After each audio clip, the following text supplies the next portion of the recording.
پانی رک جا، اسی وجہ سے اس کا نام زمزم پڑ جاتا ہے۔ حضرات محترم پھر کیا ہوتا ہے، حضرت ابراہیم علیہ السلام کی پیاری بیوی حضرت حاجرہ رضی اللہ تعالیٰ عنہا اور حضرت اسماعیل یہ دونوں اس پانی کو پیتے ہیں۔ پھر کیا ہوتا ہے، چند دنوں کے بعد میں ایک جگہ سے دوسرا قافلہ آتا ہے اور وہیں پر آباد ہو جاتا ہے، مکہ شریف میں آباد ہو جاتا ہے۔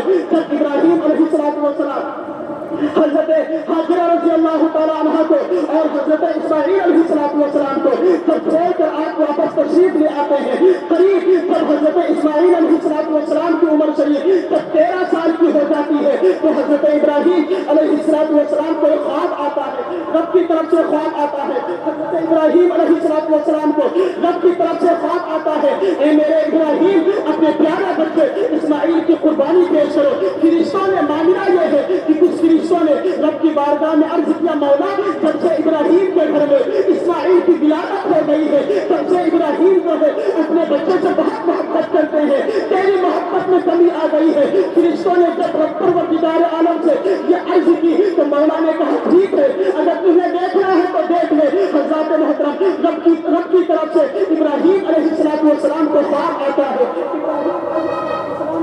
رب کی طرف سے خواب آتا ہے کہ ابراہیم اپنے پیارے بیٹے اسماعیل کی قربانی پیش کرو، اپنے پیارے بیٹے اسماعیل علیہ السلام کی قربانی پیش کرو۔ صبح ہوتے ہی حضرت ابراہیم 100 اونٹوں کی قربانی پیش کرتے ہیں۔ دوسری رات میں پھر وہی خواب آتا ہے کہ اپنے بیٹے اسماعیل کی قربانی پیش کرو۔ پھر کیا ہوتا ہے، صبح ہوتے ہی حضرت ابراہیم علیہ السلام پھر 100 اونٹوں کی قربانی پیش کرتے ہیں۔ تیسری رات بھی وہی خواب آتی ہے، حضرت ابراہیم سمجھ جاتے ہیں یہ رب کا حکم ہے، اب اپنے بچے ہی کی قربانی پیش کرنی ہوگی۔ حضرت ابراہیم علیہ السلام آپ فلسطین سے اپنی سواری پر سوار ہوتے ہیں اور پھر مکہ شریف کی سرزمین پر تشریف لاتے ہیں۔ سرزمین پر تشریف لانے کے بعد میں حضرت حاجرہ سے کہتے ہیں کہ پیارے بیٹے اسماعیل کو تیار کر دیا جائے، اس لیے کہ اسماعیل کو اپنے محبوب کی دعوت میں لے جانا چاہتا ہوں۔ پیاری ماں اپنے بیٹے اسماعیل کو تیار کر دیتی ہے،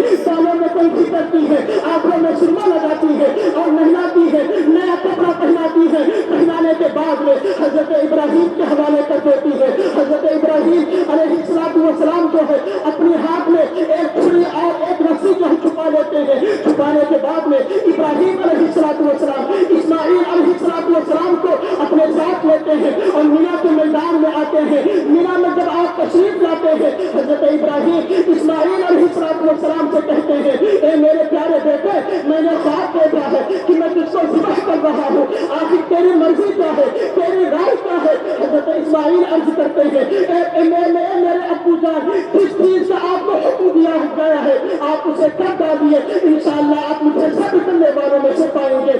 جب اتنی بات کہتے ہیں جب باپ بیٹے دونوں راضی ہو جاتے ہیں، باپ ذبح کرنے کے لیے تیار ہے، بیٹا ذبح ہونے کے لیے تیار ہے، جب دونوں راضی ہو جاتے ہیں تو کیا ہوتا ہے، حضرت اسماعیل علیہ السلام ابراہیم علیہ السلام سے کہتے ہیں، اے میرے ابو جان آپ مجھے ذبح کرنے سے پہلے میرے ہاتھ پاؤں کو باندھ دیجیے، آپ اپنی آنکھوں میں پٹی باندھ لیجیے تاکہ ذبح کرتے وقت جو ہے آپ کا ہاتھ کہیں رک نہ جائے۔ حضرت ابراہیم علیہ السلام اپنی آنکھ میں پٹی باندھتے ہیں اور ابراہیم علیہ السلام اسماعیل علیہ السلام کے ہاتھ اور پیر کو باندھ دیتے ہیں۔ پھر کیا ہوتا ہے، حضرت ابراہیم اپنے بیٹے کو قربان کرنے کے لیے بالکل تیار ہو جاتے ہیں، پیشانی میں بل مٹا دیتے ہیں اور ایک چھری نکالتے ہیں اور پوری طاقت کے ساتھ میں حضرت ابراہیم اسماعیل علیہ السلام کی گردن پر رکھنے کے بعد میں جب اس چھری کو چلاتے ہیں وہ چھری چل رہی ہے، وہ چھری جو ہے اسماعیل علیہ السلام کی